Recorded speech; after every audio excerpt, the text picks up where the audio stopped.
Assalamualaikum warahmatullahi wabarakatuh. Waalaikumsalam warahmatullahi wabarakatuh. Selamat pagi anak-anak. Selamat pagi. Bagaimana kabar kalian hari ini? Alhamdulillah, luar biasa. Allahu Akbar. Oke, bagus. Tepuk tangan untuk kalian semuanya. Oke, berikutnya sebelum kita melaksanakan pembelajaran dengan materi ide pokok dan ide pendukung pada teks deskripsi pelajaran bahasa Indonesia, mari kita buka terlebih dahulu dengan menyanyikan lagu Indonesia Raya. Kepada Zaki Almer, silakan untuk maju ke depan untuk memandu kelas menyanyikan lagu Indonesia Raya. Dimohon semuanya berdiri. Yuk. Hiduplah Indonesia Raya. Indonesia tanah airku, tanah tumpah darahku.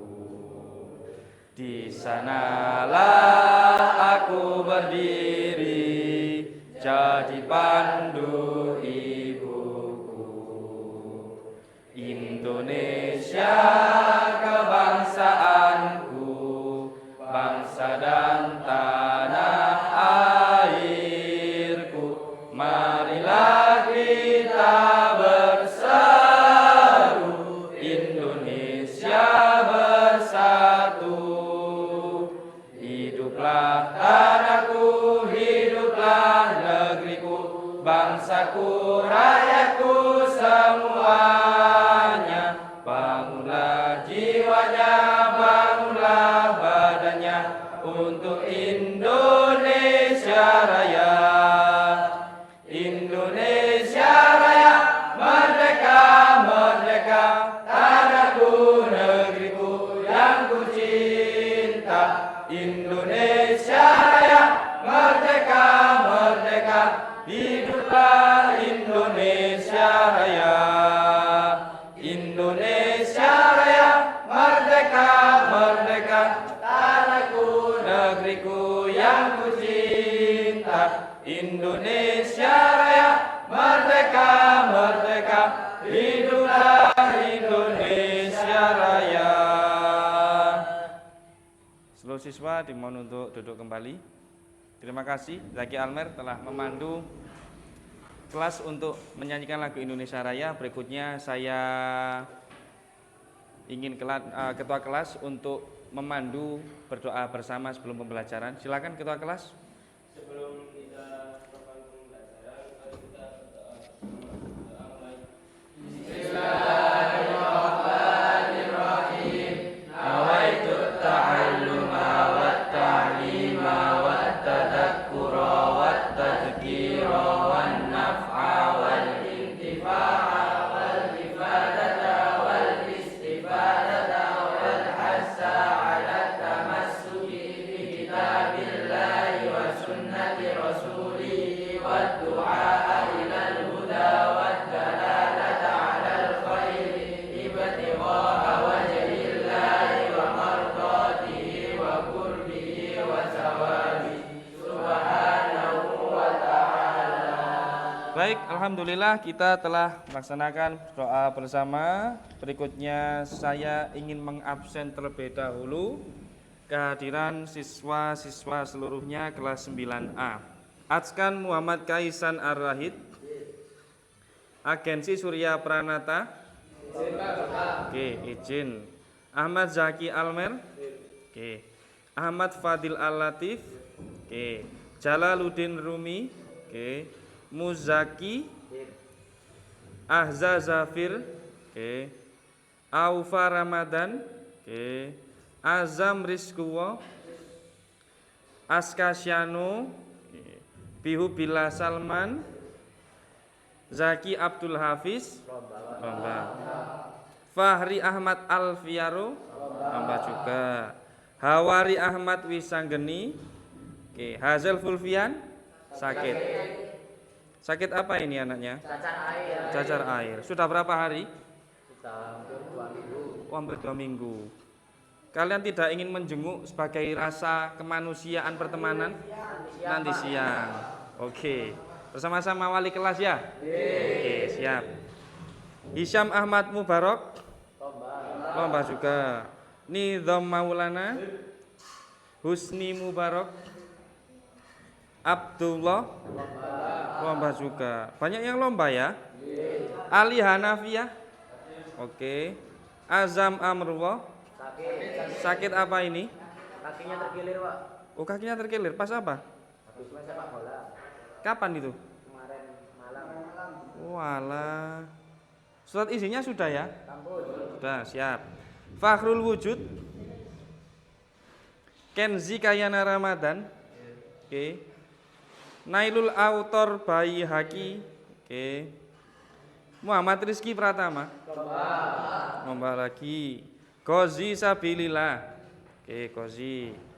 Rahmat Mulia, lomba. Sama lombanya dengan teman-teman yang lain. Siap. Rayhan Atar, oke. Rayhan. Serhan Saladin, lomba juga.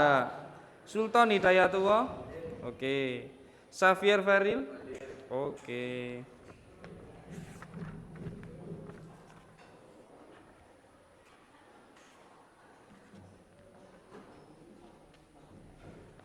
Jam pertama tadi PAI ya?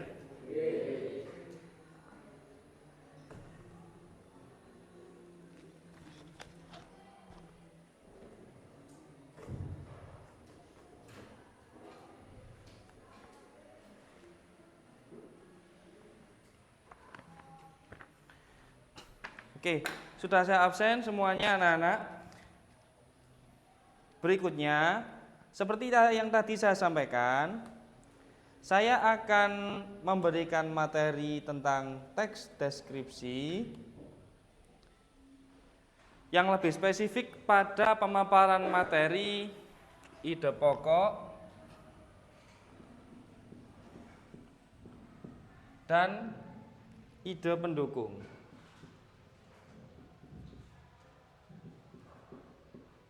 Oke, sebelumnya perlu saya tanyakan terlebih dahulu karena kita harus terus memberikan rasa kemanusiaan yang baik, kemudian sosial yang baik, kabar kalian secara personality, baik, susah, gembira, atau bagaimana? Mohon Bima bisa menjawab bagaimana kabarmu hari ini?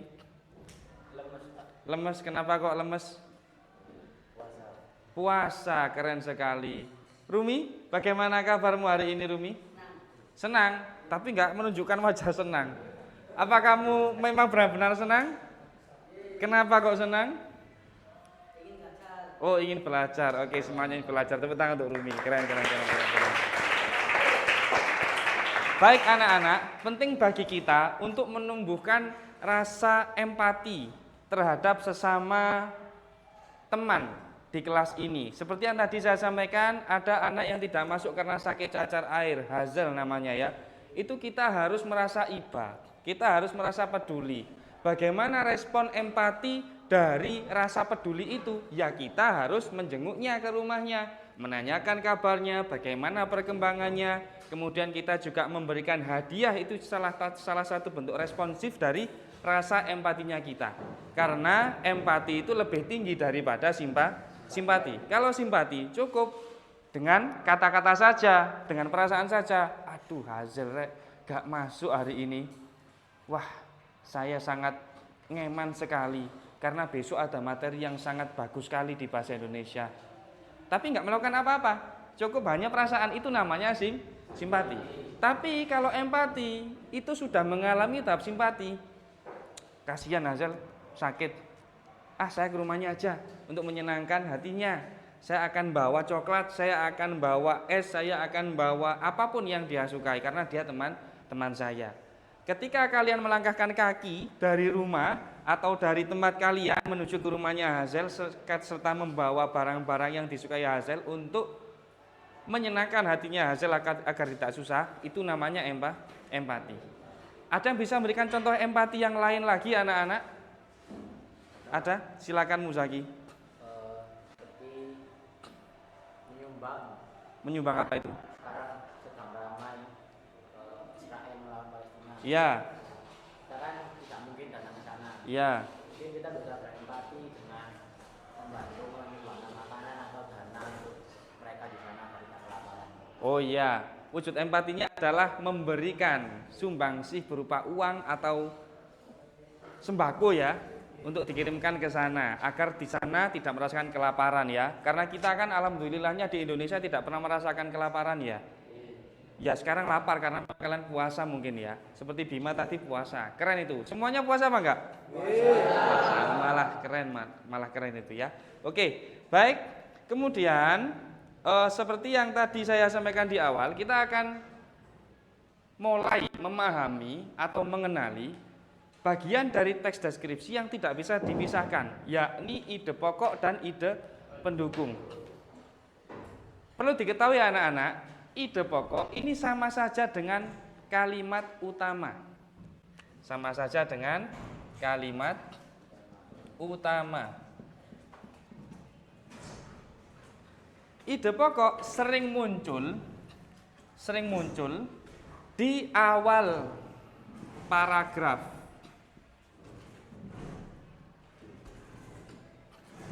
Sering munculnya di awal paragraf. Tapi ingat loh ya, kata kuncinya adalah sering. Berarti tidak selalu juga ada di awal. Kalau di awal paragraf, ini namanya adalah deduktif.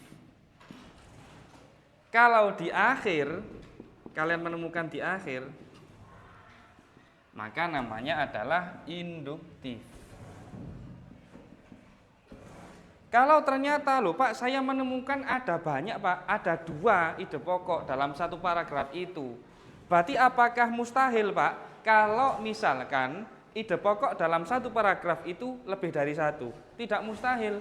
Berarti namanya campuran. Ide pokoknya campuran atau mix. Itu. Kalau di tengah-tengah apa bisa Pak? Bisa. Namanya adalah, bentar, ini tengah paragraf. Tengah paragraf. Namanya adalah ineratif. Namanya adalah ineratif. Berarti ada berapa letak ide pokok dalam satu paragraf? 4. Ada 4 jenis ya. Ada 4 jenis. Ada awal, akhir, campuran, dan tengah. Awal dinamakan deduktif, akhir dinamakan induktif, campuran dinamakan mix, tengah paragraf dinamakan ineratif. Tengah diambil dari kata in. Awal dari kata de. De ini artinya sama dengan re, mengulang. Akhir ada di dalam in. Hampir sama seperti yang tengah-tengah, tapi bedanya kalau ini ratif, ineratif, ini induktif. Begitu. Baik, anak-anakku, sebelum melangkah lebih dalam, silakan dibaca terlebih dahulu Hawari. Teks deskripsi mulai dari ini. Teks deskripsi memaparkan objek dan seterusnya. Silakan dibaca. Ya. Deskripsi memaparkan objek atau tempat secara terperinci.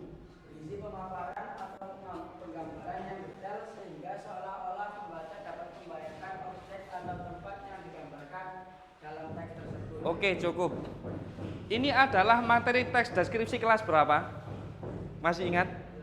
8. Kelas 7 apa 8? 7. Kelas 7. Kelas 7 itu memahami teks deskripsi sampai ini aja, sampai ini. Teks deskripsi memaparkan objek atau tempat secara terperinci, berisi pemaparan atau penggambaran yang detail sehingga seolah-olah pembaca dapat membayangkan objek atau tempat yang digambarkan dalam teks tersebut.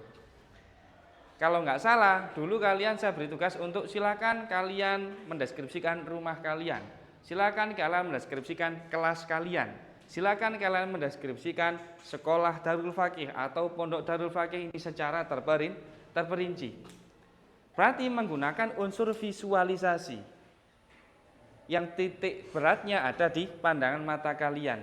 Apa yang kalian lihat, kalian tulis. Di Darul Fakih ada banyak meja kursi. Itu masih umum Pak. Kalau khusus gimana Safir? Kalau khusus meja kursinya harus ada jumlahnya Pak. Modelnya model apa Pak? Terbuat dari bahan apa? kemudian mereknya apa, warnanya apa, itu baru mendeskripsikan. Kalau hanya sebatas di Darul Fakih ada meja kursi, ada ruang kelas berjumlah 8, kemudian ada Masjid Hafa Sofia, itu namanya mendata, bukan mendeskripsikan. Sampai sini paham? Deskripsikan nizam anaknya pendiam, dia berwarna kulit sawo matang, giginya putih terlihat manis sekali, misalkan gitu ya. Nah itu namanya mendeskripsikan. Tapi kalau silakan mendata jumlah atau nama-nama siswa kelas 9A, baru Nizam Maulana, Safir, Husni, Atkan, itu mendata. Kalau mendeskripsikan lebih rinci. Lah itu kalian di kelas 7 seperti itu dulu. Sekarang di kelas 9 kalian disuruh mengembangkan tes deskripsi menjadi lebih nyata lagi. Menjadi lebih nyata. Kalau dulu ketika kelas 7 kalian hanya pada objek saja, hari ini kalian harus bisa menyalurkan rasa kepada pembaca sehingga pembaca seolah-olah merasakan apa yang ditulis oleh penulis. Ini deskripsinya. Silakan dibaca. Kamu. Deskripsi mengandung unsur emosi. Stop. Mengandung unsur emosi. Namanya emosi itu harus bisa dirasakan dari dalam diri kalian dan dirasakan oleh pembaca. Kalian pernah nggak melihat orang yang berantem? Pernah? Berani kira-kira kalian mau ikut? Enggak. Kenapa? Karena emosinya kerasa sama kalian. Misu-misu, berbicara kasar, dia menyentak, kita mau masuk itu sungkan, nggak berani. Masalah apa ya? Karena emosinya ngalur. Iya toh? Lah, rasa emosi itulah yang harus ditonjolkan ketika kalian akan mendeskripsikan suatu objek atau tempat wisata atau tempat ibadah dan tempat-tempat yang lainnya semuanya. Barangkali tidak hanya pada tempat-tempat saja, tapi pada ranah situasi juga. Contoh, Pak Rasid masuk misalkan. Oleh Pak Alif di WA, Pak Rasid ini. Pak Rasid mohon disampaikan kondisi terkini pembelajaran kelas 9A. Pak Rasid harus kritis itu. Harus sampai pada emosinya. Pembelajaran bahasa Indonesia oleh Bapak M. Salas Muharmin Asyuro MPD. Jumlah siswa ada sekian, kemudian yang tidak masuk sekian. Setelah itu kondisi kelas rapi, nggak boleh hanya rapi. Yang rapi apanya? Seragamnya rapi, tidak ada yang tidak memakai sabuk, semuanya memakai sabuk. Itu harus detail semuanya. Begitu. Kemudian bagaimana suasananya? Suasananya sangat syahdu. Syahdunya gimana? Harus dijelaskan. Syahdu karena tidak ada anak yang tidur, semuanya fokus, tidak ada yang bercanda, semua serius, tidak ada yang ngantuk dan seterusnya. Itu harus didetailkan. Sehingga data yang disampaikan oleh Pak Rasid atau deskripsi yang disampaikan oleh Pak Rasid itulah yang akan membantu alam pikirannya Bapak Alif, kepala sekolah, dalam merekam kejadian yang ada di kelas 9A. Bisa dipahami ya? Oke, silakan dilanjutkan Zaki Almer. Seolah-olah pembaca dapat merasakannya, melihat dan mendengar objek yang dipaparkan. cukup merasakan menggunakan indera peraba. Sedangkan melihat menggunakan indera penglihatan, mata. Mendengar menggunakan indera pendengaran, yakni telinga. Hanya dengan 3 itu saja kalian bisa menyalurkan rasa atau emosi seseorang kepada orang lain. Atskan habis dipukuli, des. Saksinya Muzaki temannya Atskan. Karena Muzaki temannya Atskan, dia cerita pada saya, Pak Salas, saya nggak terima saya. Kenapa nggak terima? Teman saya dipukuli sama menggebu-gebu. Kenapa menggebu-gebu? Dapat emosi dari Atskan. Paham ya? Lah, ini temannya Nidom pun juga akhirnya, loh tenang Atskan dia gak terima, ayo marani, dapat emosinya. Andai kan Muzaki ceritanya gini aja, Nidom, apa? Atskan dipukuli, biasa. Ya sudah, Nidom, ya sudah, biasa toh. Enggak ada apa-apa, efek apa-apa. Tapi kalau sambil buka-buka, wah kita ke sana, kita hadapi dia, wah langsung. Pasti semuanya akan ikut.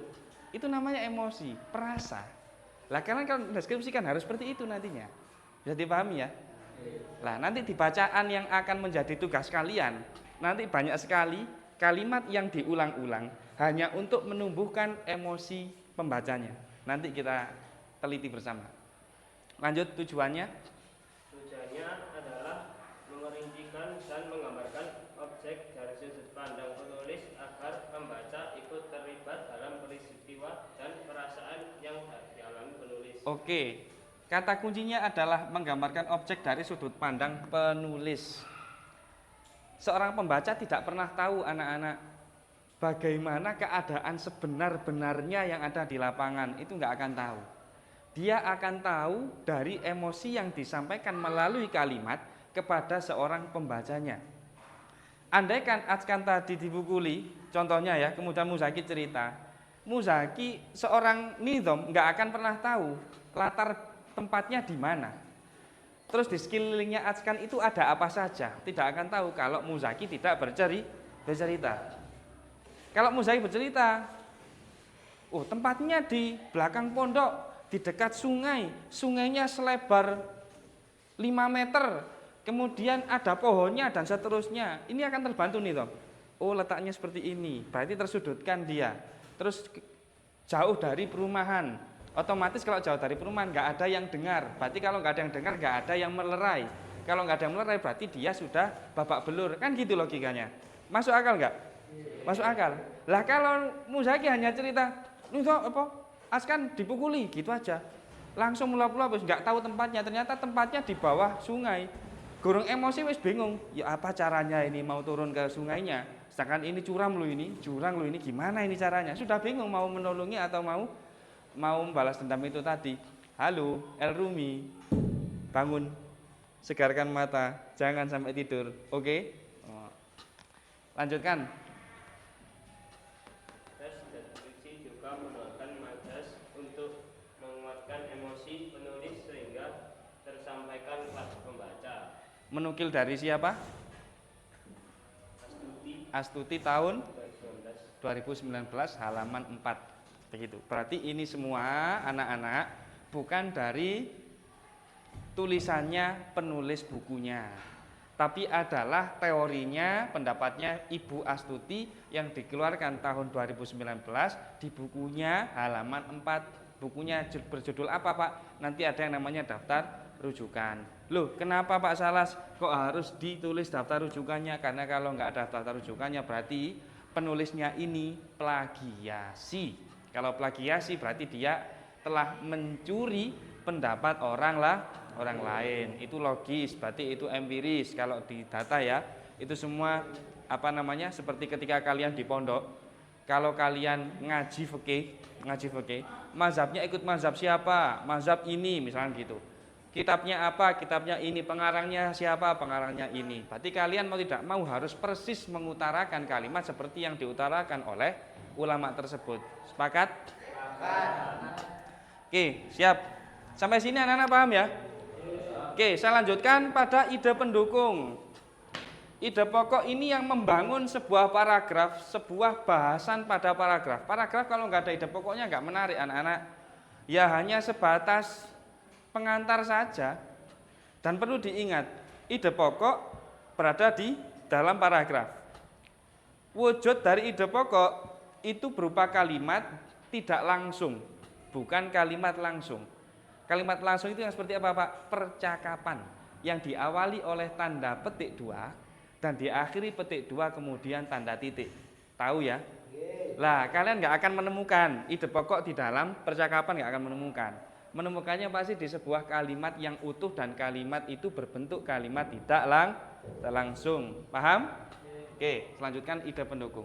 Ide pokok dan ide pendukung ini saling mengaitkan. Tidak bisa tidak. Fungsinya ide pendukung ini apa? Untuk menguatkan argumen dari ide pokok. Fungsinya ini. Ketika ide pokok muncul, dia harus didukung. Kalau nggak didukung, maka ide pokok ini akan menjadi lemah, tidak kuat. Lah, di dalam ide pendukung inilah akhirnya majas itu muncul. Apa majas itu latif? Masih ingat majas itu apa? Tidak ingat. Yang masih ingat siapa? Nito. Majas adalah kata kiasan. Kata kiasan atau lebih tepatnya gasa, gaya bahasa. Mosok lupa rek. Ini banyak ya cabangnya, ada paradoks, ada apa lagi itu parabola, ada apa lagi simile ya tak? Dan seterusnya. Wes, sudah ditulis? Akan tulis dulu.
Sudah? Oke, saya lanjutkan. Ide pendukung apakah harus nampak pada akhir paragraf atau harus muncul setelah ide pokok? Tidak harus. Bisa jadi ide pendukung ini keluar lebih dahulu, kemudian ide pokok mengikuti. Itu bisa. Tapi jarang anak-anak. Yang lebih sering itu ide pokok yang keluar terlebih dahulu. Adapun majas itu memang sebagai penguat. Saya beri contoh, kasus bullying ya. Kasus bullying itu kan itu beberapa hari yang lalu, mungkin kemarin masih di Blitar ada anak SMP. Itu saya kalau lihat itu sampai gimana ya? Andai kan saya ada di usia kalian, saya ikut membantu, ikut mukuli paling itu. Kenapa demikian? Karena bullying itu kan sangat-sangat luar biasa sekali efeknya. Dia di video tersebut ya, itu hanya satu orang, dikeroyok oleh 10 anak, muter, ngitari itu. Tapi saya nggak berani melihat videonya, karena saya nggak tega. Jadi hanya fotonya aja, postingan foto saja. Lah, ketika kalian tahu peristiwa itu, peristiwa bullying itu, melihat dengan mata kepala kalian, kalian pasti secara tidak sadar akan memberikan majas-majas di dalam kalimat lisan kalian ketika disuruh menerangkan. Contoh, siapa namamu? Farul Wujud. Wah, Farul Wujud dibully gimana? Ditendang dia, ditendang terus dipukul, matanya babak belur. Matanya nih kamu tahu, matanya kayak telur mata sapi. Itu majas itu. Kenapa majas itu ada? Karena sulit sekali untuk menjelaskan bagaimana keadaan sesungguhnya mata yang bengap itu setelah dipukuli oleh teman-temannya. Sulit, akhirnya dianalogikan. Lah analogi itulah yang dinamakan majas, seperti telur mata sapi. Semuanya pasti tahu telur mata sapi seperti apa. Berarti besar ya segini yo. Di tengahnya pasti bendul. Bendul itu apa bahasa Indonesia? Bengkak ya. Bengkak. Apa? Benjol lah, benjol. Bendul. Benjol ya, benjol. Benjol tengah gitu. Parah batu. Iya parah itu. Wah, akhirnya semuanya paham bahasa majas itu. Sudah ya, sampai sini jelas ya? Ya anak-anak. Masih semangat? Oke, Rumi masih semangat? Padahal tadi bilangnya semangat. Kenapa? Senang, mau belajar. Ketika belajar ternyata tidur. Masya Allah. Mana semangatmu Rumi? Tunjukkan Rumi. El Rumi. El Rumi itu sastrawan ya. Sastrawan ya wali juga. Pendiri Thariqah Rumiyah yang apa? Ada tari sufi itu loh. Yang muter-muter itu. Nah itu. Oke, kita masuk ke kegiatan 1, mengidentifikasi ide pokok dan ide pendukung pada teks deskripsi yang tadi telah saya sampaikan itu. Judul bacaannya adalah yang lebih penting dari aku. Dari judul saja kita sudah bisa merasakan sebenarnya dia tidak menjadi prioritas. Berarti dia lebih mendahulukan orang lain daripada dirinya. Silakan dibaca, bacalah dengan saksama.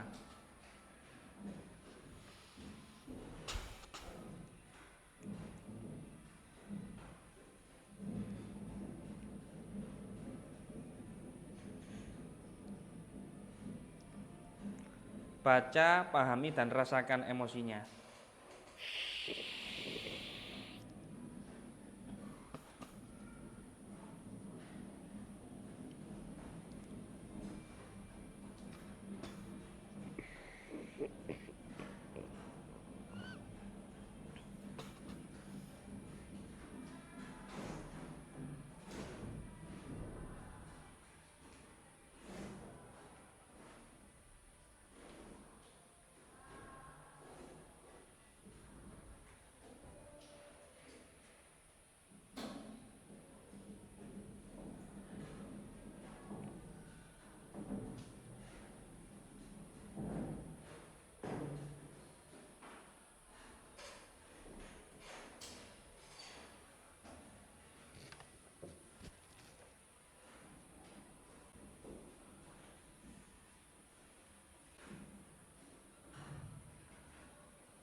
Angka-angka di sampingnya itu adalah paragrafnya, nomor paragraf.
Oke, saya stop sampai sini dulu sebelum kalian melanjutkan membaca anak-anak.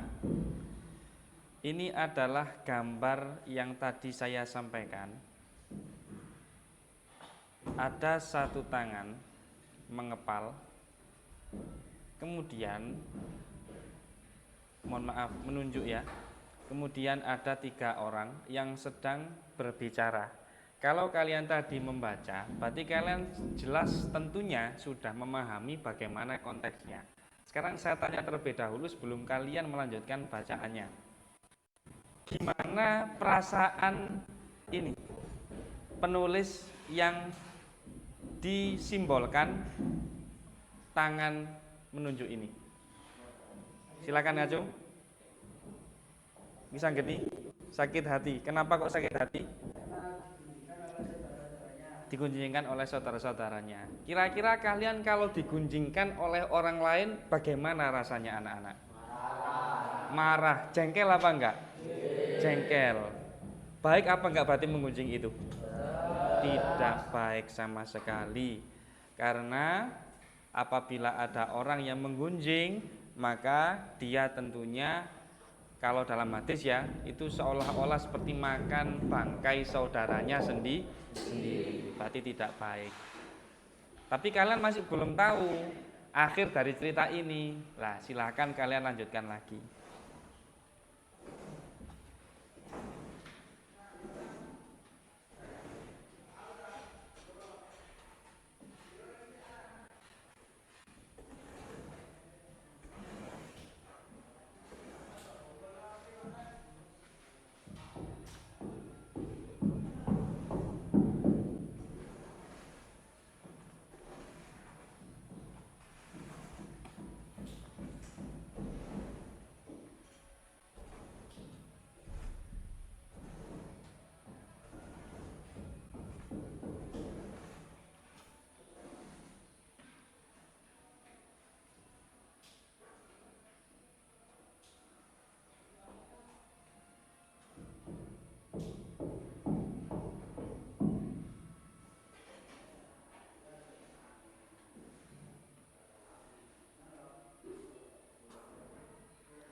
Sudah selesai?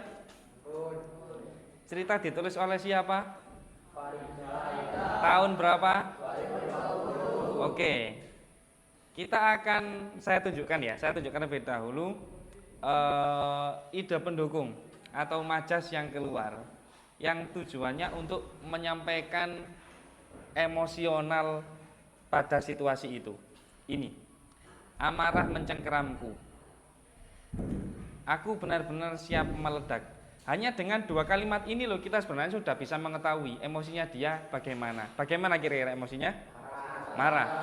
Tapi dilebih-lebihkan lagi, aku merasa deru jantungku kian kencang. Ini kalian diajak untuk menumbuhkan emosi itu. Kepalaku kian kuat. Berarti sudah meledak-ledak di sini ya. Aku bisa merasakan ujung kuku menekan telapak tanganku. Kalau kamu ketika baca sampai kayak gini juga merasakan, berarti emosinya sudah masuk. Walhasil, penulis telah berhasil menyampaikan emosi di situasi tersebut kepada pembaca yang sama sekali tidak ada di dalam suasana itu. Bisa dipahami? Nah, kemarahanku menguasaiku. Ada lagi. ku kepalkan tangan, aku berbicara di antara gigi yang terkatup. Loh, ini loh kata antara gigi yang terkatup ini kenapa kok harus disampaikan? Itulah bukti bahwa ide pendukung atau majas bisa memberikan efek yang luar biasa, hasil yang luar biasa pada taraf emosional tertentu. Sehingga seorang pembaca itu ikut-ikutan marah. Itu yang dimaksudkan transfer emotion. Bisa dipahami ya? Oke, kalian kalau mau menumbuhkan emosional pembaca ya harus bisa menulis seperti ini kalian. Harus pandai bermajas. Yang pada akhirnya kalian berhasil membuat permainan hati pada seorang pembaca. Ingat, kaidah sastrawan pernah berkata, penulis terbaik adalah penulis yang bisa mengajak pembacanya kepada alam pikiran penulis. Itu penulis yang bagus. Kalau penulis yang tidak bisa membawa emosional, membawa pikiran seorang pembaca ke dalam alam pikiran penulis, berarti dia bukan seorang penulis. Bisa dipahami ya? Nah, itu intinya di situ. Nah, jelas ya anak-anak ya? Halo? Jelas? Kalau sudah jelas, ada tugas untuk kalian anak-anak. Silakan kalian membuat kelompok yang berisi 4 orang. 4 orang cukup ya ini ya? Cukup. Cukup ya. Ada berapa ini yang masuk? Mohon dihitung. 20 bagi 4 berarti ada 5 kelompok. Oke, 5 kelompok ya. Silakan kalian kerjakan ini, tabel ini. Paragraf 2, 4, 8, 10. Ada 4 paragraf yang harus kalian tentukan letak ide pokoknya. Kemudian ide pokoknya berwujud dengan kalimat apa, silakan dituliskan. Kemudian ide pendukung kalimatnya apa, silakan kalian tulis di dalam kolom ini. Dan saya harapkan 4 paragraf ini dengan penentuan ide pokok dan ide pendukung ini bisa selesai dalam waktu 30 menit saja. Atau bahkan kalau bisa lebih cepat ya, 25 menit saja, karena nanti setelah kalian berhasil menjawab, maka kalian harus mempresentasikan ke depan hasil dari diskusi kelompok kalian terkait dengan bahan bacaan yang berjudul tadi. Apa tadi judulnya? Yang lebih penting dari aku. Kemudian saya harapkan ketika teman kalian presentasi, kalian bisa menghargai, menghormati, dan ketika presentasi teman kalian selesai, kelompok yang lain mohon untuk memberikan tanggapan, minimal 1 tanggapan. Jelas? Oke. Kelompoknya saya yang menentukan ya. Heterogen campuran ya. Oke. Baik, kelompok 1 ini 1, 2, 3, 4. Kelompok 2 1, 2, 3, 4. Kelompok 3 1, 2, 3, 4. Kelompok 4 1, 2, 3, 4. Kelompok 5 1, 2, 3, 4. Dah ya. Begitu. Atau mungkin depan belakang aja. Gimana? Ah, itu aja wis. Oke, depan belakang aja. Silakan langsung di balik mejanya.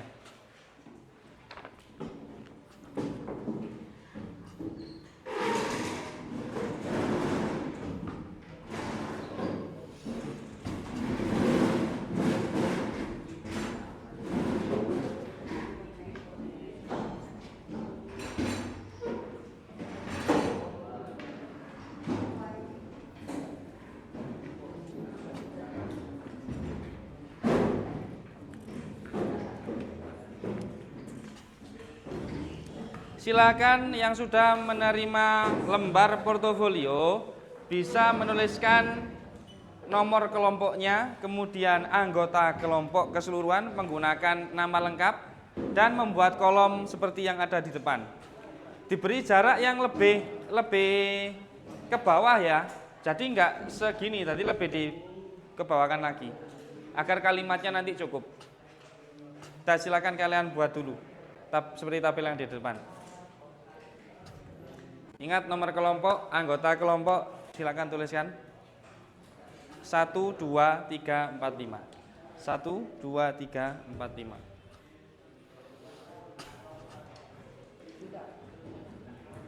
3, 1, 2, 3, 4, 5. Saya beri waktu 25 menit ya, insya Allah sudah beres itu. Karena 15 menit juga untuk presentasinya.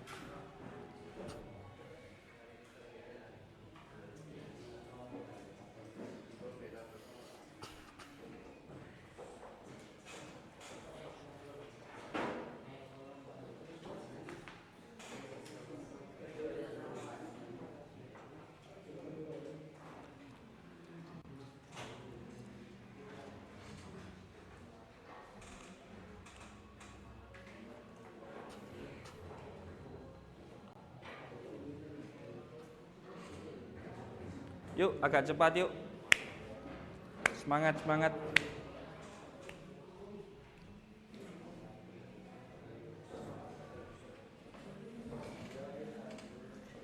Kalau sudah membuat semua, baru akan saya tayangkan paragrafnya satu persatu.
Sudah membuat kolomnya?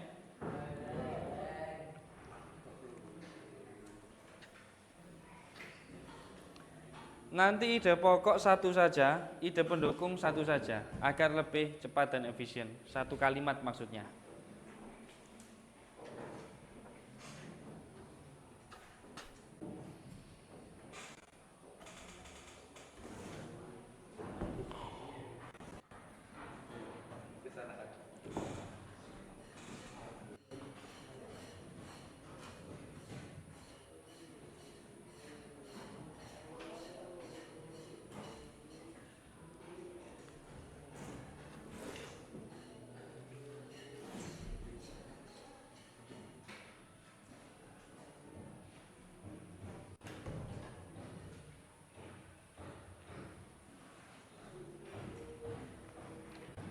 Enggak ada yang punya penggaris tah ini anak-anak ini. Oh iki, Pak penggaris sih, top iki, keren. Good. Pak penggaris ini. Buku kreatif sekali, bagus. Ini. Wah, top, keren. Jos, sesuai dengan kaidah ya. Oke, langsung saya bukakan paragraf kedua. Saya beri waktu 2 menit untuk menyelesaikan paragraf nomor 2. Tentukan ide pokok dan ide pendukungnya. Paragraf 2 dimulai dari sekarang.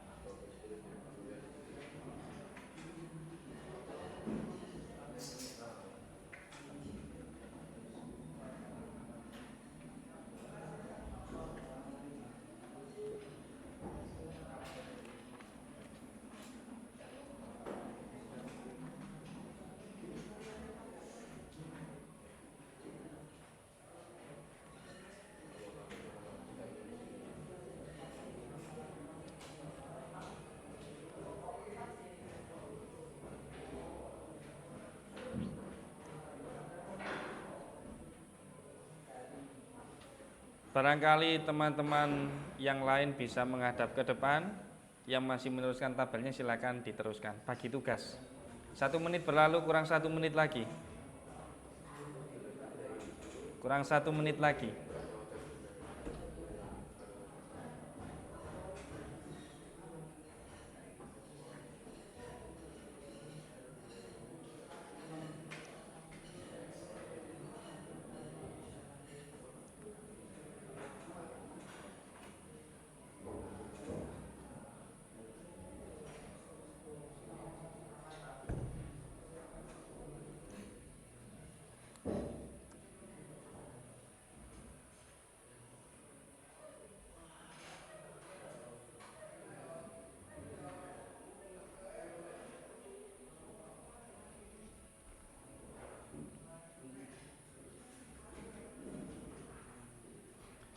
Oke, waktu sudah habis. Paragraf keempat akan saya scroll.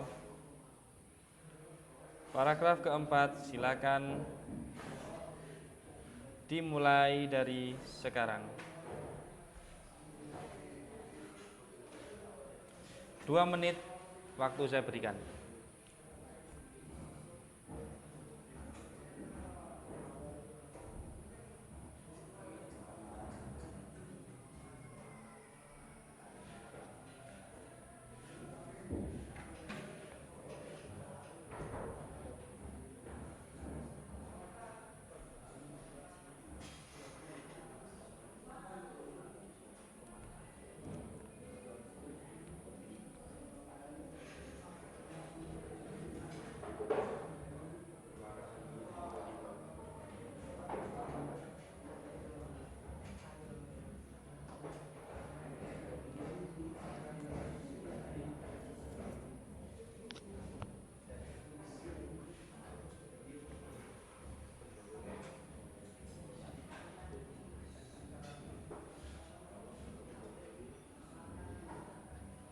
Kurang 1 menit.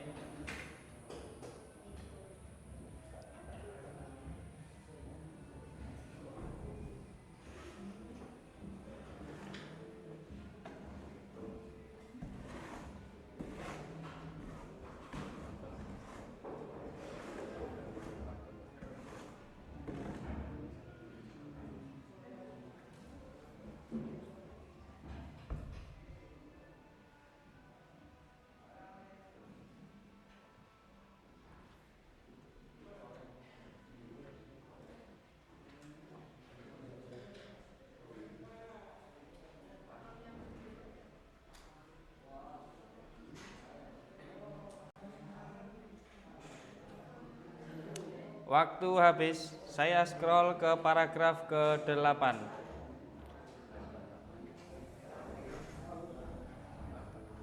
6, 7, 8. Oke. Silakan.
Satu menit berjalan, kurang 1 menit lagi, paragraf ke-8.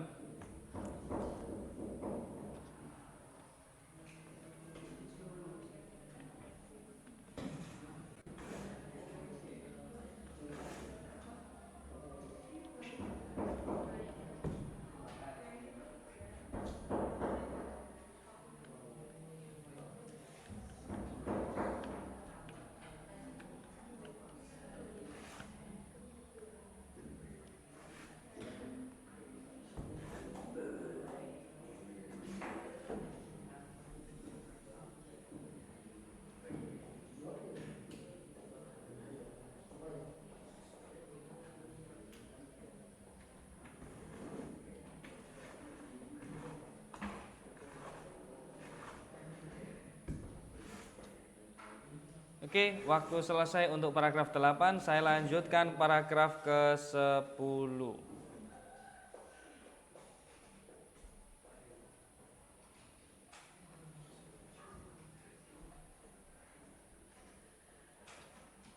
2 menit dimulai dari sekarang.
Kurang 1 menit.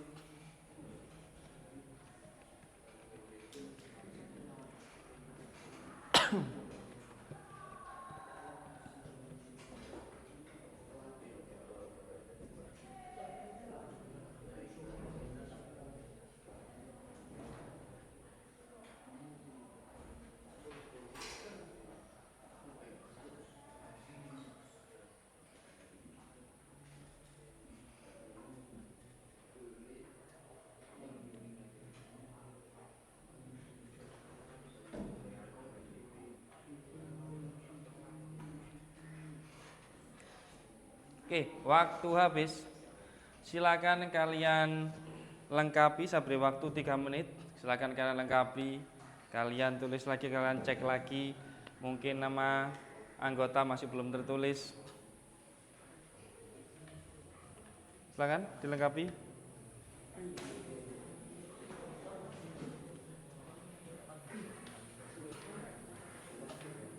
Lengkapono. Silakan lengkapi. Lengkapi.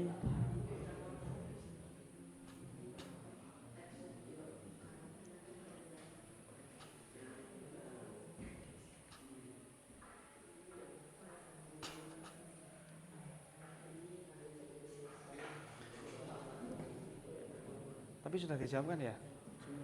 Oke, tinggal nyalin kan?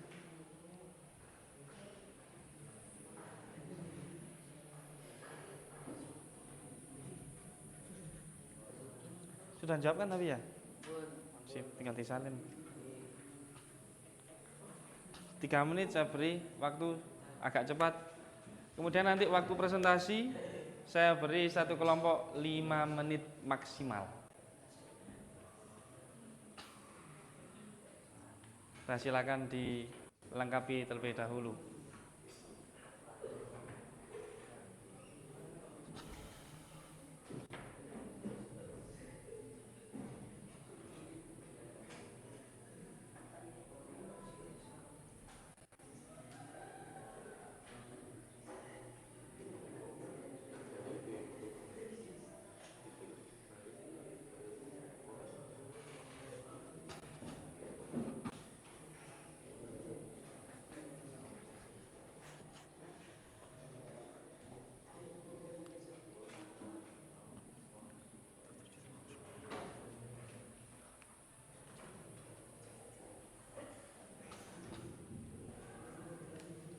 Kalau sudah melengkapi jawaban, silakan kalian tentukan siapa yang menjadi MC. Siapa yang akan menjadi MC?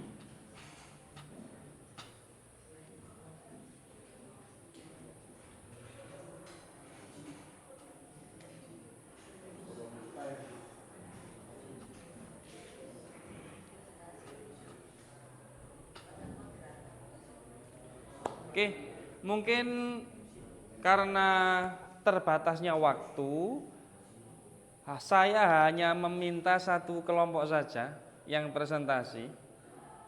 Kemudian kelompok yang lain bisa memberikan tanggapan, satu kelompok saja. Ada yang sukarela untuk maju?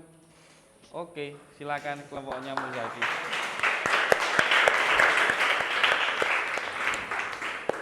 Maksimal waktu 5 menit. Presentasi cukup 3 menit saja, 2 menit masing-masing memberikan masukan. Gitu ya. Halo, kelompok berapa? Kelompok 2 ya.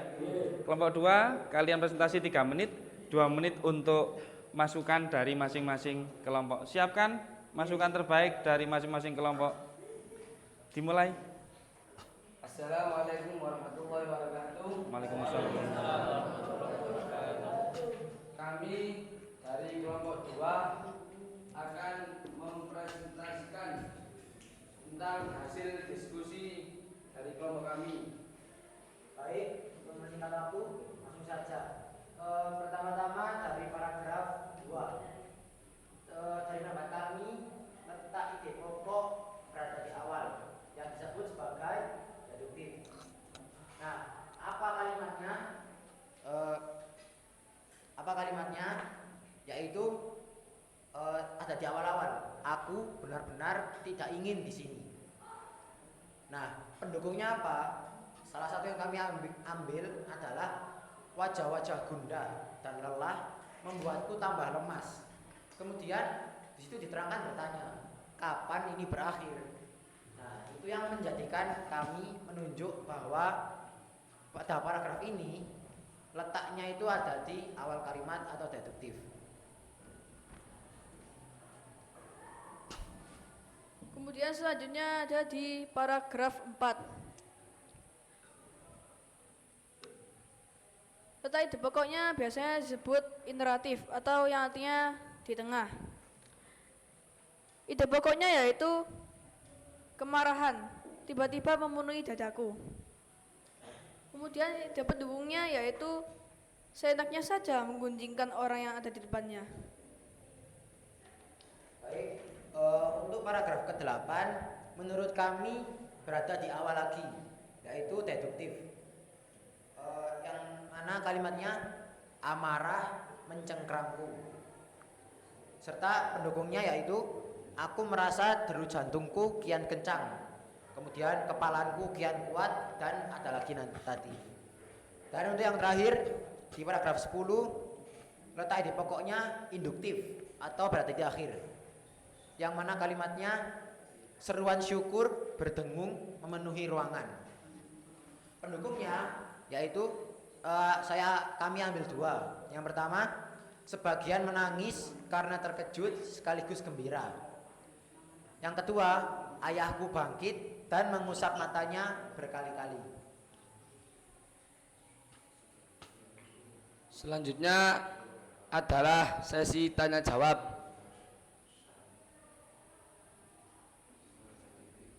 Atau saran kritik. Dimulai dari kelompok mana dulu, silahkan MC bisa menunjuk ya. Kelompok mana dulu random untuk memberi tanggapan di masing-masing nomornya. Kelompok 1 silakan memberi tanggapan dari kelompok kami. Diwakili oleh siapa? Kelompok 1 yang akan menyampaikan? Ya, Atskan, silakan. Dari penjelasan kelompok 2. Ya. Ide pokok kelompok 8 yang pada paragraf ke-8 tadi adalah kemarahan menguasai apa itu? Amarah mencegahku. Tapi dari kelompok 1, dari kelompok kami ada pendapat lain, yaitu kemarahan menguasaiku. Dan ide pendukungnya adalah aku benar-benar siap menekan. Oke, lanjut dulu sampai dengan nomor terakhir. Apabila ada kesamaan silakan bilang sama atau tidak perlu dibahas. Kalau ada perbedaan baru silakan kalian mengajukan kritiknya ya.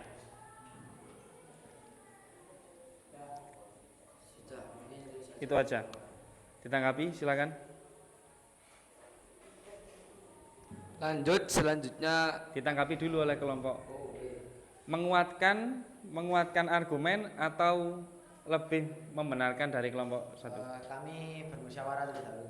Silahkan. Baik, kalau dari kami kan deduktif. Ada yang di awal yaitu amarah mencengkramku. Dari kelompok satu kan di akhir kemarahan menguasai diriku. Nah, berarti dapat kita ambil kesimpulan di sini. Untuk mencari titik tengah, kan dari kami deduktif, dari kelompok satu induktif. Berarti bisa kita ketahui bahwa pendapat kita sama-sama kurang lengkap. Berarti seharusnya pada paragraf 8 ini yang benar pada paragraf ke-8 yang benar adalah ide pokoknya mix atau berada di awal juga di akhir. Baik, bisa diterima. Oke.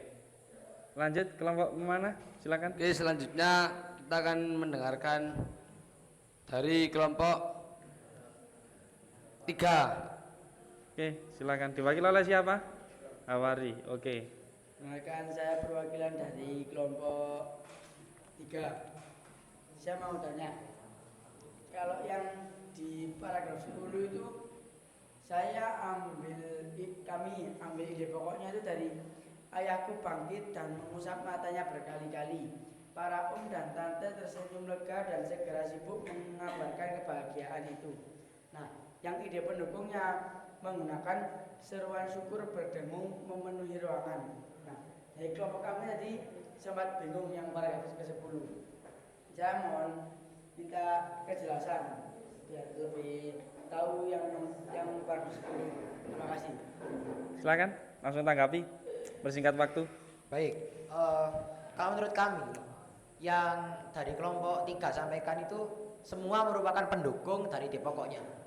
Karena kalau kelompok 3 menyebutkan ayahku bangkit sama yang lainnya, berarti syukur sebagai pendukung. Oke. Nah, bagaimana kita bisa mengetahui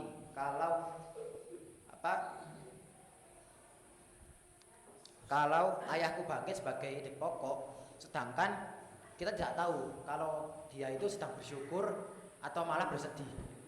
Nah, disitu bisa kita ambil kesimpulan bahwa ide pokoknya adalah bersyukur. Baik. Cukup ya? Bisa diterima ya? Oke. Saya rasa kelompok 4 ya? Kelompok 4 dan 5, ya betul. Kelompok 4 dan 5 memiliki argumen yang sama seperti yang disampaikan oleh kelompok 1 dan kelompok 3, tidak jauh dari ineratif atau salah satu dari deduktif dan induktif. Benar ya? Oke, kalau begitu bisa kita sepakati bahwa forum diskusi kali ini untuk ide pokok atau jenis pengembangan paragraf itu ada 3 yang muncul di di jawaban-jawaban kalian itu, dan masing-masing sudah membuktikan dan rata-rata sama ya memang ya. Oke, rata sama. Kalau begitu bisa ditutup saja untuk MC presentasinya. Terima kasih. Oke, cukup sekian dari kelompok 2. Mohon maaf jika ada salah kata. Akhiran, assalamualaikum warahmatullahi wabarakatuh. Waalaikumsalam warahmatullahi wabarakatuh. Silakan. Oke, anak-anak, terima kasih atas pembelajaran kita hari ini, dan terlebih saya berterima kasih kepada kelompok berapa tadi? 2 yang berhasil mempresentasikan dengan baik serta dapat memberikan wawasan yang lebih berkaitan dengan pengembangan paragraf beserta bukti-bukti otentiknya, ditambah dengan tanggapan yang kritis dari kelompok 1 dan kelompok 3. Oke, semua saya rasa luar biasa. Kesimpulan pada pagi hari ini, yakni ide pokok menjadi penentu paragraf tersebut berkualitas baik atau tidak. Kemudian ide pendukung selalu mengikuti ide pokok. Dan yang ketiga, ketika kita berada di dalam satu kelompok, kita harus saling bahu-membahu untuk saling menguatkan argumen dari jawaban kelompok kita. Itu saja dari saya, ada kurang lebihnya saya mohon maaf sebesar-besarnya. Terima kasih atas waktunya sekali lagi. Tepuk tangan untuk kalian semuanya. Akhirul kalam, wassalamualaikum warahmatullahi wabarakatuh. Baik, meja dan kursi bisa dikembalikan seperti semula anak-anak.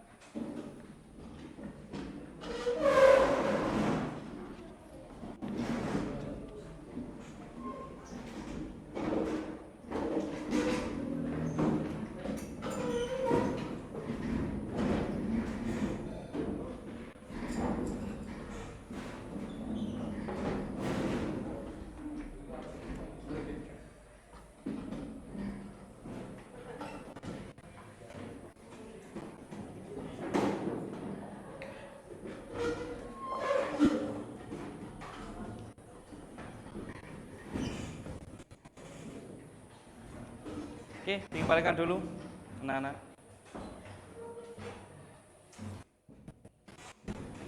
Sudah duduk kembali pada posisi masing-masing. Sekadar mengingatkan bahwa di pertemuan berikutnya kita akan melanjutkan materi teks deskripsi. Setelah ide pokok dan ide pendukung sudah selesai, maka pertemuan berikutnya kita akan membahas tentang struktur daripada teks deskripsi. Namun perlu saya ingatkan, materi ide pokok dan ide pendukung ini sangat penting untuk kalian ingat-ingat betul. Kenapa? Bukti dari pembelajaran kita dari kelas 7 hingga kelas 9, teks deskripsi diulang 2 kali.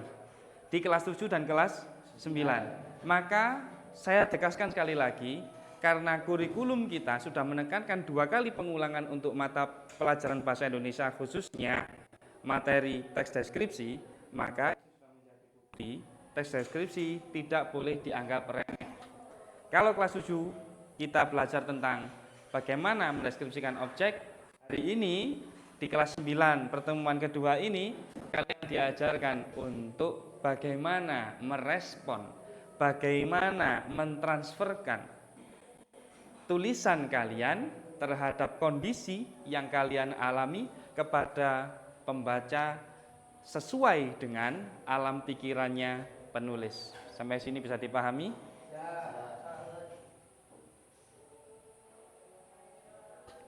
Ada yang mau ditanyakan sebelum saya keluar dari kelas?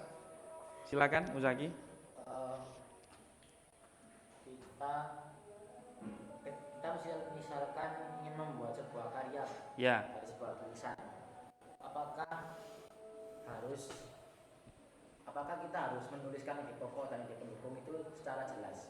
Karena mungkin ketika kita memberikan kepada orang lain, kemudian orangnya begitu kritis, yang mana ia tidak mau membaca, namun ingin melihat apakah tulisan kita ini sudah layak disebut sebagai tulisan yang benar atau tidak. Seharusnya yang perlu dituliskan di dalam sebuah karya sebelum menulis karya atau pra penulisan sebuah karya, itu kita harus paham yang namanya kerangka berpikir terlebih dahulu. Nah, kerangka berpikir ini di dalamnya sudah ada ide pokok. Jadi, kalau saya menjawab dengan jawaban kerangka berpikir, itu sebenarnya setaranya itu lebih luas. Gitu. Kalau ide pokok itu kan langsung mengerucut hanya pada satu problem saja. Sementara ide pokok ini tidak akan berkembang apabila tidak ada unsur-unsur lain yang dapat membantu tegaknya ide pokok di dalam satu cerita itu. Misalkan, kalau kalian pernah mengenal si kancil ya, cerita si kancil. Si kancil itu kan nggak akan bisa nggak akan bisa familiar dalam telinga kita apabila dia tidak dibumbui dengan kerangka berpikir yang baik. Sampai saat ini saya yakin, kalian kalau mendengar nama si kancil, pasti yang ada dalam benak kalian adalah cerdik, pencuri, makan timun. Loh, itu membangun itu. Kenapa kok ini mungkin nanti sampai anak-anak kalian, sampai kalian nanti tua paling ya kayak gitu. Kenapa? Ya itu tadi, seorang penulisnya itu berhasil membuat kerangka berpikir yang kuat sekali. Ide pokok ditonjolkan di situ. Ide pokok ditambah lagi dengan sifatnya nanti seperti apa ya kancil ini. Nanti bagaimana ketokohannya ini melekat pada si kancil. Walaupun secara nyata kancil ini nggak akan makan nyolong timun ya, nggak akan setiap hari kok, ya kan? Nggak akan makan timun saja, barangkali makan buah-buahan yang lain, begitu. Jadi seperti itu ya Muzaki ya. Kerangka berpikir yang di dalamnya itu ada sifat, kemudian ada ketokohan, kemudian juga harus dipertimbangkan juga ide pokoknya itu nggak boleh sampai goyah. Ide pokoknya nggak boleh sampai goyah. Kalau pertama kamu memasang cerita itu kesedihan, sampai habis itu sedihkan terus, kuat itu. Seorang tokoh Nidom, ketika saya membuat cerita tentang Nidom misalkan, Nidom adalah anak pengembala.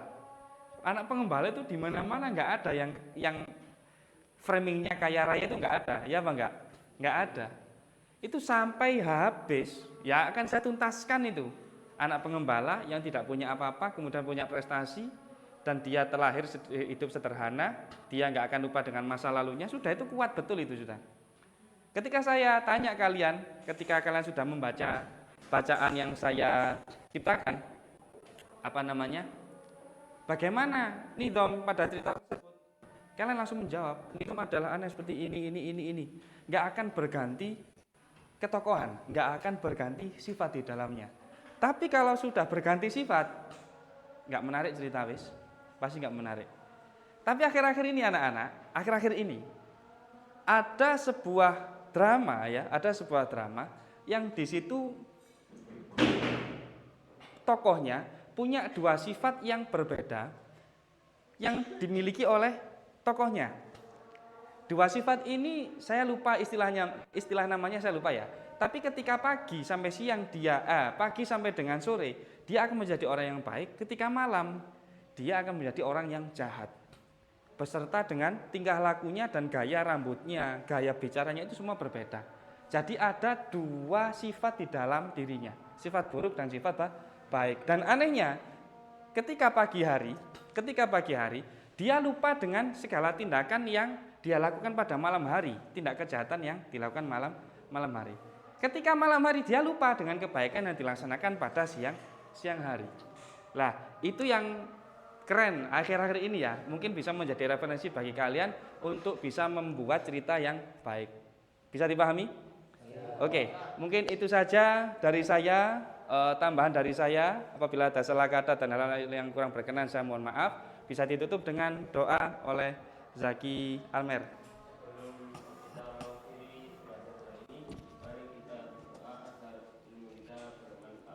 Amin.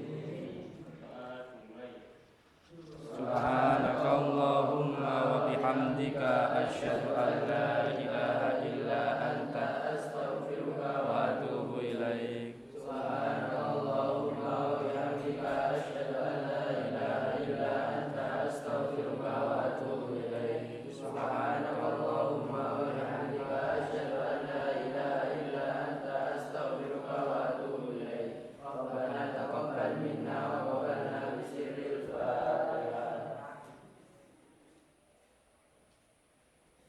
Akhirul kalam, wallahul muwaffiq ila aqwamit thoriq. Wassalamualaikum warahmatullahi wabarakatuh.